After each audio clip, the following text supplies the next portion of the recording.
अब बात करेंगे स्मोक के हवाले से। गुजरांवाला में स्मोक का राज एयर क्वालिटी इंडेक्स 400 से तजावुज कर गया है, जिसके बायस फ़ज़ाई आलूदगी में इजाफा हो चुका है।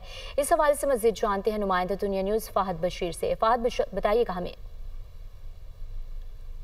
देखिए, गुजरांवाला में स्मोक का राज बरकरार है। आज शहर का औसतन एयर क्वालिटी इंडेक्स 400 से भी तजावुज़ कर चुका है, जिसके बायस फ़िज़ा आलूदा हो चुकी है। शहरियों के लिए सांस लेना भी जो है वो महाल हुआ है। शहरी आंखों और गले के जो मर्ज़ में जो है वो मुब्तला हो रहे हैं। अगर शहर के दीगर इलाकों की बात की जाए तो सबसे ज़्यादा जो एयर क्वालिटी इंडेक्स है वो इलामा इकबाल यूनिवर्सिटी रोड पर है। वहाँ पर 700 से भी ज़ायद जो है वो तजावुज़ कर चुका है। इसके अलावा शेखुपुरा रोड की बात की जाए तो वहाँ पर इस वक्त एयर क्वालिटी इंडेक्स 500 से तजावुज़ कर चुका है, जबकि ख्याली रोड पर जो है वो 400 से ज़ायद एयर क्वालिटी इंडेक्स से तजावुज़ कर चुका है।